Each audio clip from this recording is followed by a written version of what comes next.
Is Certitude Possible? By Thomas Donnelly. Certitude is defined as a firm assent or an affirmation in which there is no fear of error to that which is justified by warranted evidence. When certitude is attained, then the appearance-reality distinction is overcome and the real is apprehended. St. Thomas Aquinas defines certitude as the firmness of the adherence of a knowing power to the thing known. This classic Catholic intellectual tradition has always affirmed the possibility of certitude. As a result, the truth is discovered and not created. In the field of knowledge, the intellect, aided by the senses, is the servant, and reality is the master, and it is reality which dictates to the intellect. Consequently, certitude is the manifestation of being to thought, with being having a priority over thought.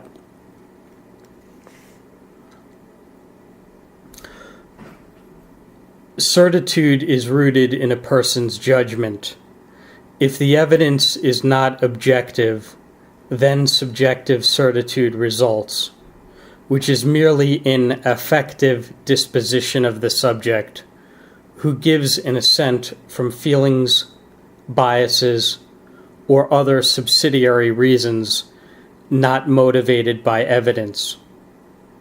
Certitude contrasts with doubt, which is an inability to assent, that is, to affirm or deny, and opinion, which is not rooted in fact, but merely in what is probable.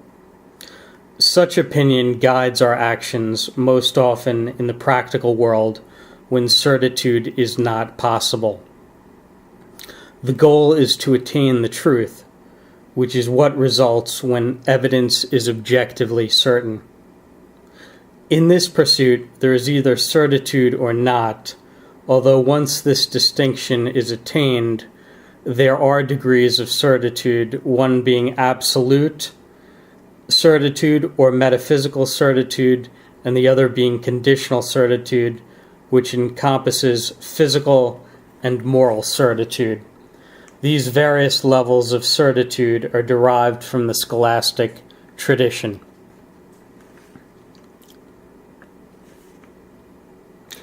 Absolute certitude or metaphysical certitude results from a firm assent to that which is known through first principles. These first principles are the basis for all knowledge and the starting point. Concepts such as causality, the principle of contradiction, and the principle of sufficient reason are first principles that are simply known and not demonstrated or reasoned to. These principles are unmediated and not derived. These principles are almost taken for granted and are the building blocks of reason. That the whole is greater than the sum of its parts is not something that can be submitted to a proof. Metaphysical certitude is at the level of the nature of a thing. William of Ockham believed that these metaphysical principles were the only veritable source of certitude.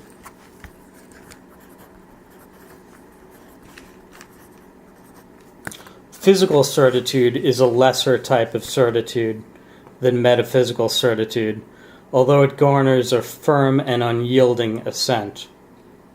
Physical laws such as gravity or chemical combustion are seemingly foolproof, but not quite, as they are certitudes not on the level of essence, like metaphysical certitude, but on the level of action. Physical laws are subject to contingency. A golf ball struck at a high altitude in the Colorado mountains will travel farther than one struck with the same force at sea level on Long Island. Physical certitude and training at a high altitude is also more difficult and demanding, as there is less oxygen available to take into the lungs. these physical laws could also change radically in different atmospheres other than Earth.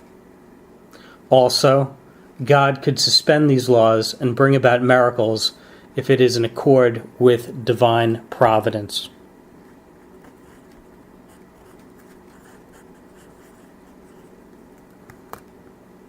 Moral certitude is the last scholastic designation of certitude, which is the most conditional type of certitude.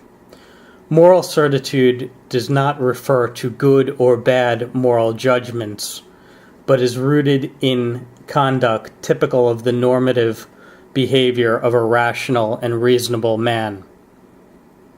The fact that we expect other drivers to obey traffic laws and not go through red lights is an example of moral certitude. In addition, I do not expect my loved ones to poison my food or otherwise act counter to my best interests. Another type of moral certitude results from testimony. Cardinal John Henry Newman, in his book A Grammar of Assent, reasons that we can know that Great Britain is an island from the testimony of others and from travel guides and weather reports. Newman asserts that certitude in this regard as to testimony results when there is such a convergence of similar facts that the weight of the probative force of the evidence compels our assent. The reality of historical figures such as Julius Caesar is certain due to various sources that all match up.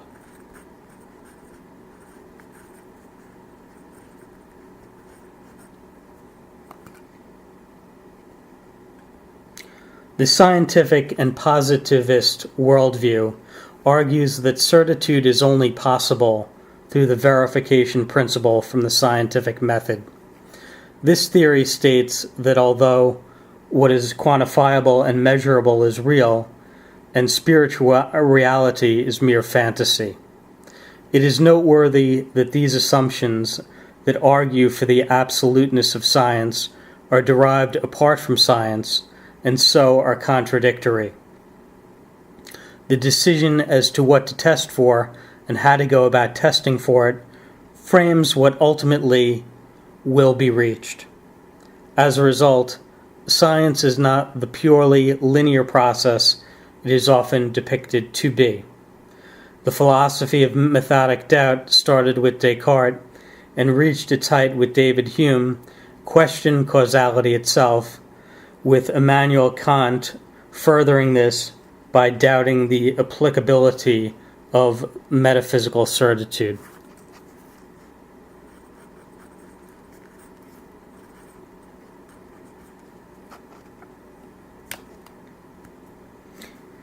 In addition, this worldview has reached its zenith with the rise of the new atheists, such as Richard Dawkins, who only see certitude in physical laws such as biological mutations and evolution.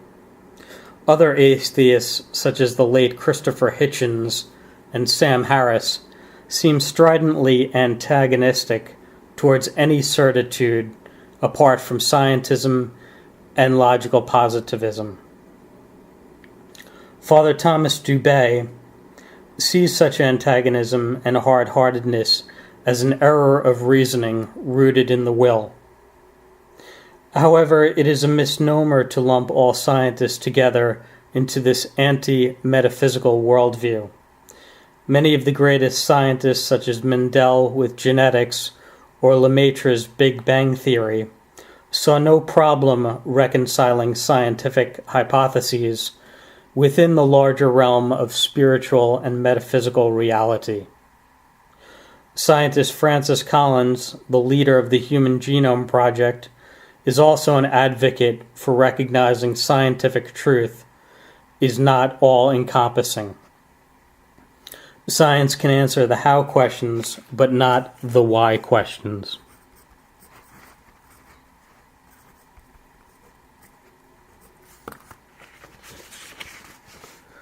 Philosophers G.E. Moore and Ludwig Wittgenstein wrote various works on certainty, and stressed that what is the logical contradiction of what is known to be true must be false, a fuller exposition of the principle of non-contradiction.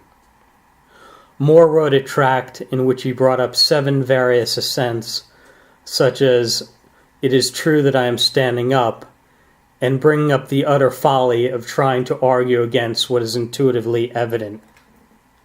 Wittgenstein likewise realized the certainty of various propositions, such as every person must have a biological mother and father, and must have been conceived through the normal process of reproduction. Wittgenstein also brings up examples such as the age of the world and the height of mountains to augment his analytic conception of certitude.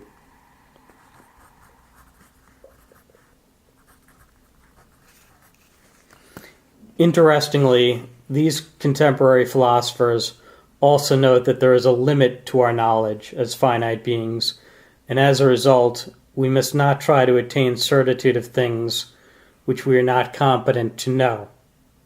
Father Thomas Dubé notes that even the most eminent scientists do not know everything about an individual atom and its parts.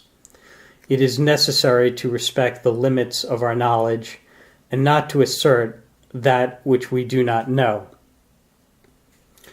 Philosopher J. Budisinski, in his book What We Can't Not Know, argues that there are certainties that are a part of the natural law itself that are knowable if we are not blinded by self-deception.